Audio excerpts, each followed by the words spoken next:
வணக்கம் மக்களே. கோபுர தரிசனம் கோடி புண்ணியம், ஆலய தரிசனம் பாவ விமோச்சனம் என்ற வாக்குக்கு இறங்கி நாம் இனி வாரம் ஒரு கோவில்களின் சிறப்புகளையும் தல வரலாற்றையும் அந்த கோவிலின் முக்கியத்துவங்களையும் காண இருக்கிறோம்.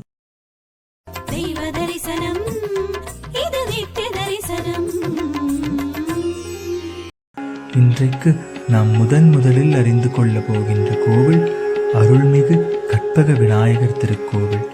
தமிழ்நாட்டில் சிவகங்கை மாவட்டத்தில் உள்ள காரைக்குடிக்கும் திருப்பத்தூருக்கும் இடையில் குன்றக்குடிக்கு 3 கிலோமீட்டர் அருகில் பிள்ளையார்பட்டி அமைந்துள்ளது. நகரத்தார்களின் கோத்திரமான 9 நகரத்தார் கோவில்களுள் ஒன்று பிள்ளையார்பட்டியாகும். பிள்ளையார்பட்டியில் அமைந்துள்ள ஸ்ரீ கற்பக விநாயகர் திருக்கோவில் ஒரு குடவரை கோயிலாகும். குன்றை குடைந்து ஒரு கோவிலையும் ஸ்ரீ கற்பக விநாயகர் சிற்பத்தையும் ஸ்ரீ திருவீசர் என்னும் லிங்கத்தையும் வடிவமைத்துள்ளனர்.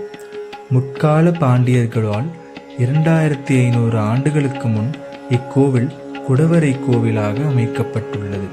கிமு 500 முதல் கிபி 1284 வரையான 14 கல்வெட்டுக்கள் இத்திருக்கோவிலில் காணப்படுகின்றன. அக்கல்வெட்டில் திருவீங்கைக்குடி, மருதங்குடி, ராசநாராயணபுரம் ஆகிய பெயர்களை இந்த ஊரின் பழங்கால பெயர்களாக குறிப்பிடப்பட்டுள்ளன. கிபி 1284 முதல் இத்திருக்கோவில் நகரத்தார்களுக்கு உரிமையாயிற்று. இதற்கான கல்வெட்டுச் சான்று திருவீசகர் கருவறை திருவாயிலுக்கு வலது பக்க சுவரில் உள்ளது. கற்பக மரம் போல் கேட்ட வரம் அனைத்தையும் நல்குவதால் கற்பக விநாயகர் என்ற பெயர் பிற்காலத்தில் காரண பெயராக அமைந்தது. தேசிய விநாயகம் பிள்ளையார் என்று கல்வெட்டுகளில் காணப்படுகிறது. உலகில் பல பாகங்களில் விநாயகர் வழிபாடு தொன்று தொட்டு வளர்ந்து வருகிறது. உலகில் காணப்படும் விநாயகர் சிற்பங்கள் காலத்தில் முந்தையதாகவும் உலகத்தின் முதல் பிள்ளையாராகவும் அமைந்திருப்பது கற்பக விநாயகரின் சிற்பமே ஆகும். உலகில் 2 கைகளுடன் காணப்படும் விநாயகரின் சிற்பங்கள் 2 மட்டுமே. ஒன்று பிள்ளையார்பட்டியிலும் மற்றொன்று ஆப்கானிஸ்தானிலும் காணப்படுகிறது. ஆப்கானிஸ்தானில் உள்ள விநாயகரின் சிற்பம் நின்ற கோலத்தில் அதிகமான பிற்கால அணிகலன்களுடன் காணப்படுகிறது. பிள்ளையார்பட்டியில் கற்பக விநாயகர் சிற்பத்தில் 2 கைகள் மட்டுமே இருப்பது தனிப்பெரும் சிறப்பு என்பது குறிப்பிடத்தக்கது. கற்பக விநாயகரின் சிற்பத்தை வடிவமைத்த சிற்பி அதன் அருகிலேயே அவரது கையெழுத்தை கல்வெட்டில் செதுக்கியுள்ளார். ஏகாட்டூர் கோன்புரணர் பெருந்தச்சன் என்ற அவரது கையெழுத்து கிமு 4ஆம் நூற்றாண்டு முதல் 5ஆம் நூற்றாண்டு வரை புழக்கத்தில் இருந்த தமிழ் வரிவடிவ எழுத்தில் உள்ளது. எனவே சிற்பத்தை வடிவமைத்த காலம் சற்று ஏறக்குறைய கிபு 5ஆம் நூற்றாண்டு எனவும் எடுத்துக்கொள்ளலாம்.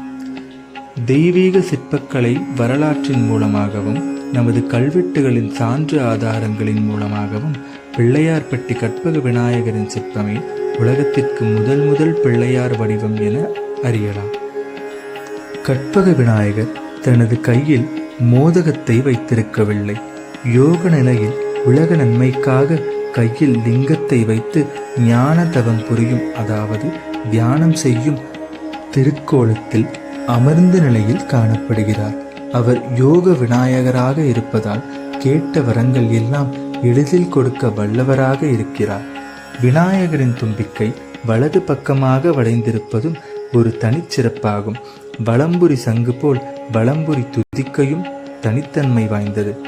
வடக்கு திசையை நோக்கி இருக்கும் வலம்புரி விநாயகர் இவர் மட்டுமே.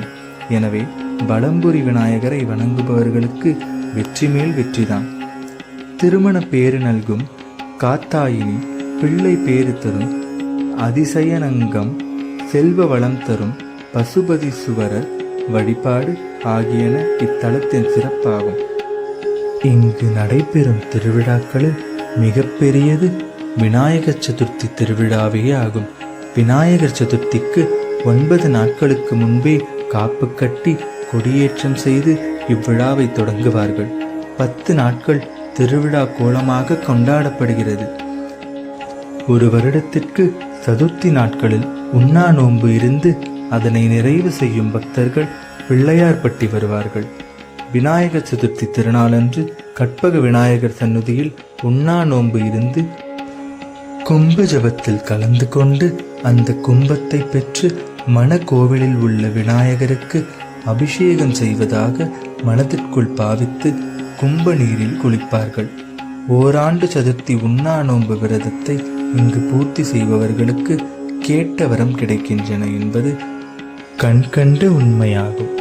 என்ன மக்களே, இன்று நாம் கேட்ட வரம் அருளும் கற்பக விநாயகர் திருக்கோவிலை பற்றியும் அதன் சிறப்புகளை பற்றியும் பார்த்தோம்.